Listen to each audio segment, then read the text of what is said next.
Hi, welcome to my introductory video. My name is Jay.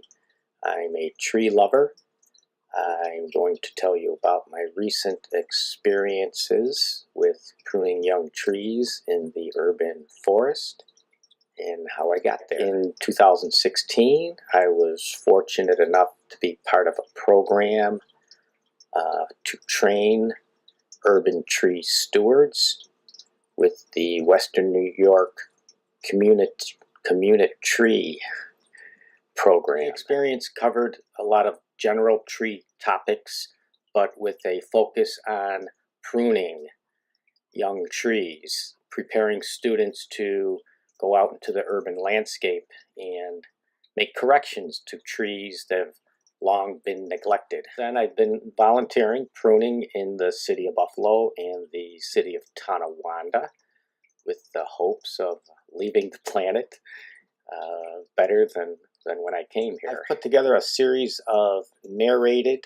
training slides that I hope you'll enjoy.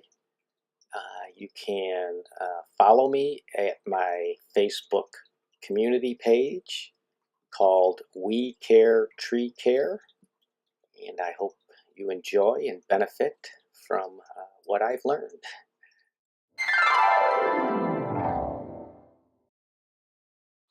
So, as part of our introduction video, I'd like to take you through our agenda. The first two items are actually part of this video: why we love trees and tree biology. The following four subjects you see there will be featured on separate, short, under 10-minute videos. Here you'll see the various organizations and nonprofits that were instrumental in organizing and funding the Community Tree Steward Project. Graduates are then qualified to prune young trees from the ground using hand tools. Tree care, especially mature tree care, involves many other topics that are not covered in this training session. So be aware that there are many things that an arborist with a specialty needed will be highly valued. Be aware that many tree care companies that specialize in tree removal only may not actually have an arborist on staff. So here are a few of the different arborist classifications you should be aware of. I myself consider myself a practicing arborist. I can think of no other activity that allows you to interact with nature and have an immediate impact on the plant and a long-term beneficial impact on the plant. It's very rewarding for me to return to a boulevard that I had previously pruned to see how the new growth is benefiting the urban canopy. There are many benefits that trees bring to the planet, from providing oxygen to improving property value. I think the reason I love trees is for their grandeur and their beauty. So let us take a few seconds now to contemplate why we each love trees.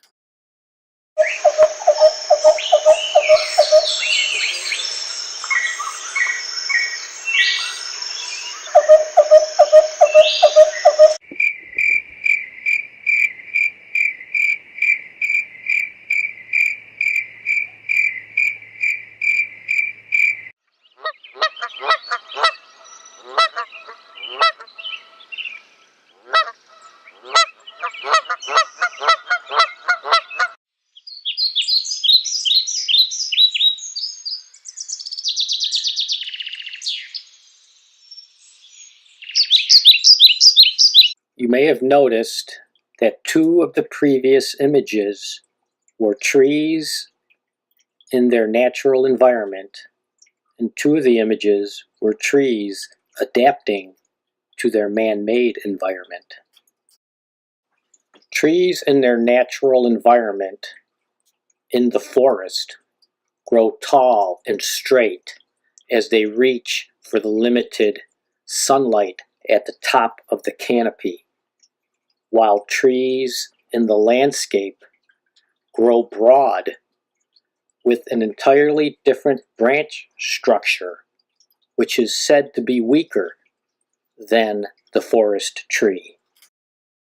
The forest floor is also full of nutrients due to the decomposing leaves and fallen trees, while the city tree has a much tougher time of it as its roots are often restricted. So now a few words about tree biology. It was previously thought that a tree's roots mirrored its canopy, that they were deep and wide. However, we've come to learn that tree roots actually grow in just the top few feet of soil, but can extend hundreds of feet away from the base of the tree. At some time in our elementary education, we were asked to learn the names of the 5 Great Lakes, but I believe most 5-year-olds could name 5 tree parts. We all know that counting tree rings can tell us the age of the tree, but also scientists, by studying the width of the rings, can tell us what the climate was as far back as the dinosaur age.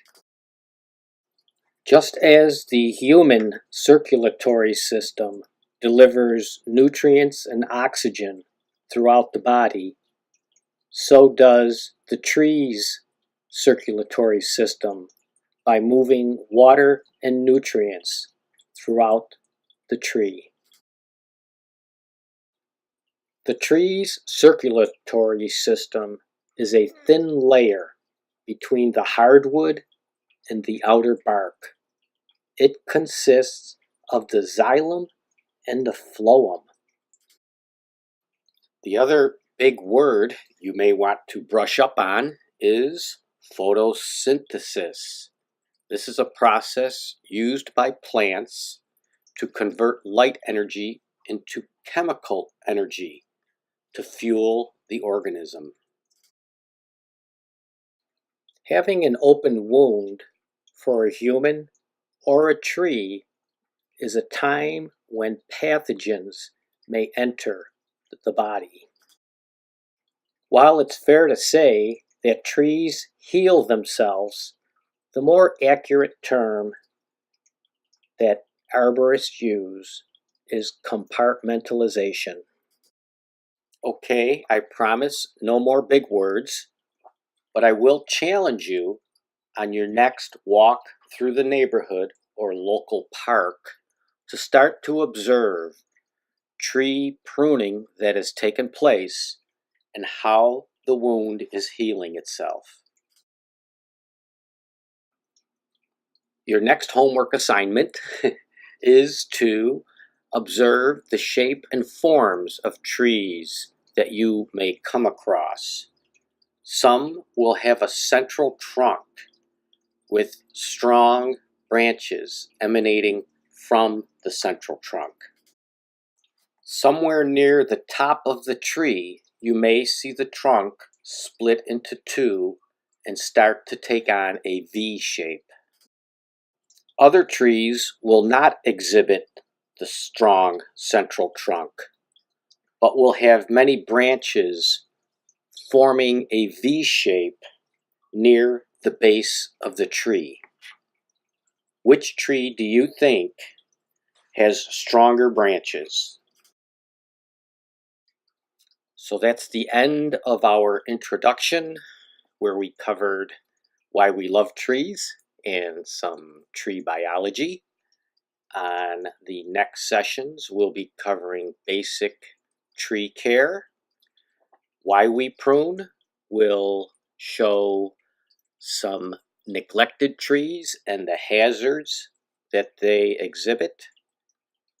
How we prune will cover making the correct pruning cut, and hitting the streets will include the tools needed and some things we can expect to see as we begin pruning in an urban environment.